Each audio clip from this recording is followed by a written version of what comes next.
Over the last couple of weeks, we have tested some really exceptional camp cookware from Stanley and GoSo. Today, we're going to take it a notch down, and we're going to do a cooking test on a budget-friendly, Amazon-sourced camp mess kit. We're taking a look today at the Odoland mess kit. The Odoland appears to me to be an outdoor marketing company. I don't think they're the manufacturer of anything because there's a lot of things on Amazon branded Odoland.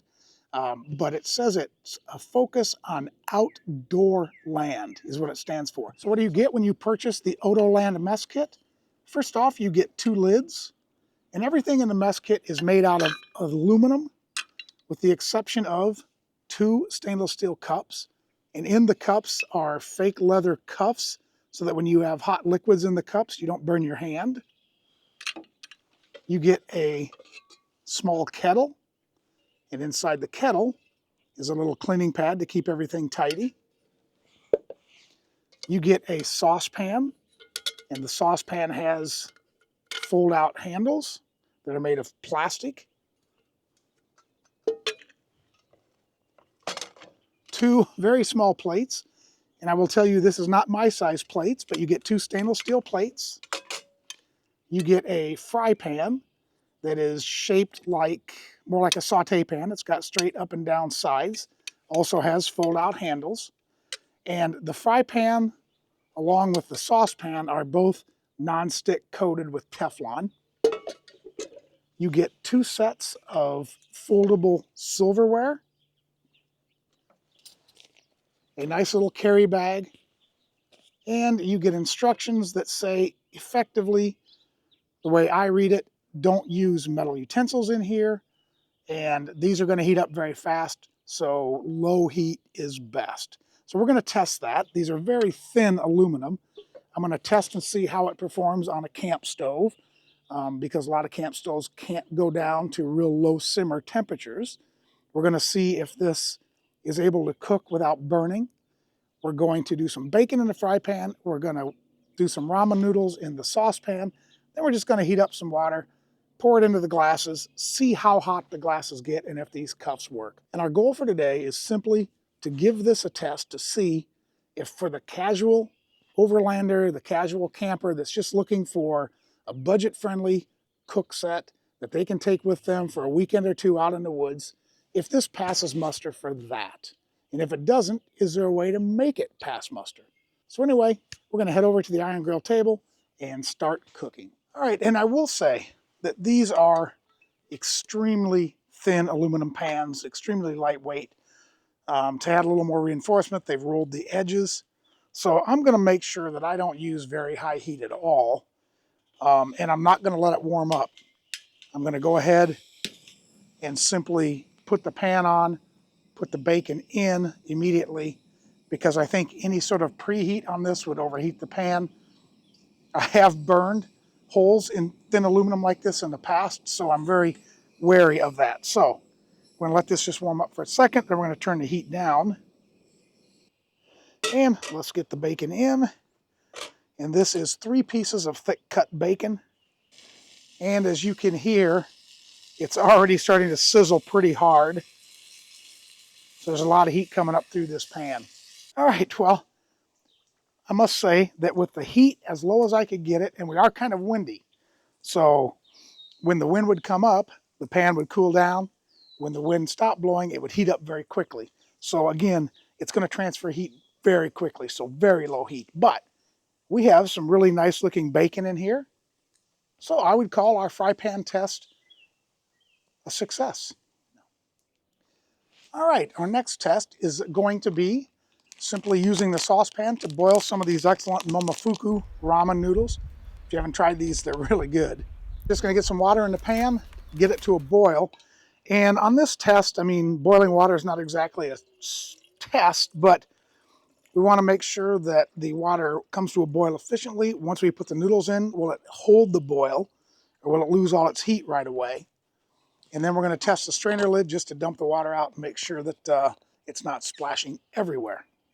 Okay, the water is at a boil now. We're going to go ahead and add the noodles, and we're going to see how long it takes for the water to come back to a boil once we add the noodles.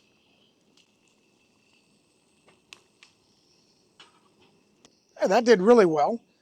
We did put the noodles in, and in less than a minute, the water was back. It wasn't as hard to boil, of course, but the water was back to a boil. Now we're going to let these things take their hot water bath for 4 minutes and see how the strainer lid works. Our 4 minutes is up. Now we're just going to check, and one thing I will say, the handles remain cool.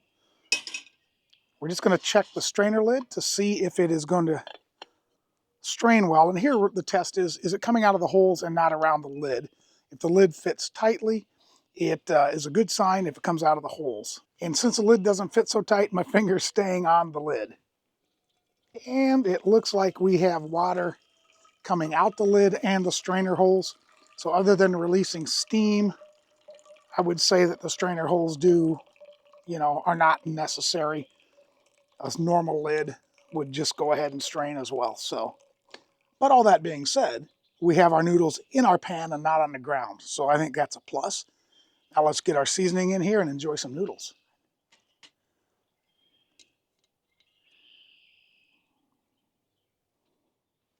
I will say that this plate transfers heat pretty dramatically. So if you're putting anything really hot on here, I would recommend putting the plate down and then adding the food wherever you're going to eat it, because it is transferring a ton of heat. And while we're enjoying those noodles, we've put the tea kettle on so we can have our after lunch tea and see how the kettle works. It is the only part of the cook set that's not nonstick coated. It just has some kind of coating on the aluminum. And we're going to see how hot those cups get with some boiling water in them. So we're going to enjoy our noodles while this comes to temperature. All right, we're at a boil. I don't use tea kettles like this often. I think I had a little too much water because it's blowing water all over the place, which could be, again, user error on my part. It could be the fact that this is a stubby little nozzle, but we filled the water up to basically the edge, so it was boiling out. But we did come to a boil. We're going to get this into the cup to see if this collar does its job.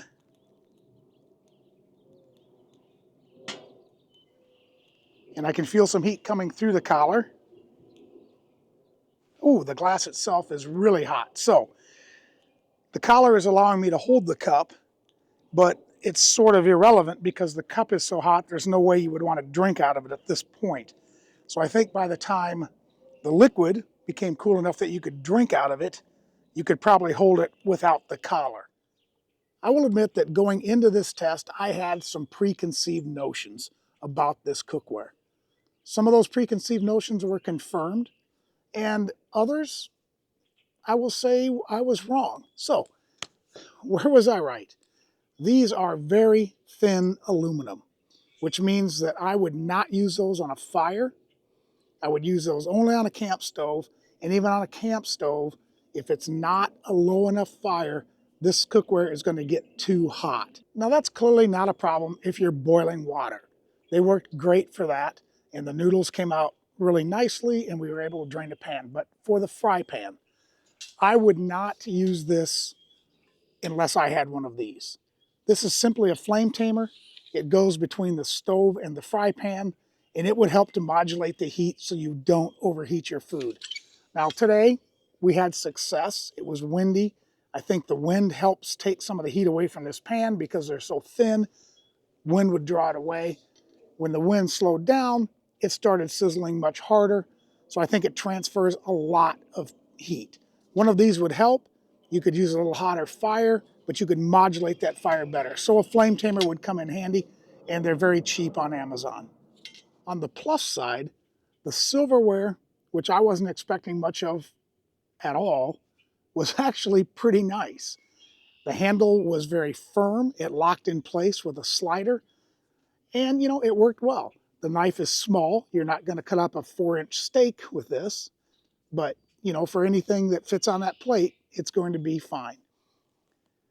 On the downside, the cups and the plates are so thin that they transfer so much heat that, again, you have to be careful with the cup so you don't burn yourself.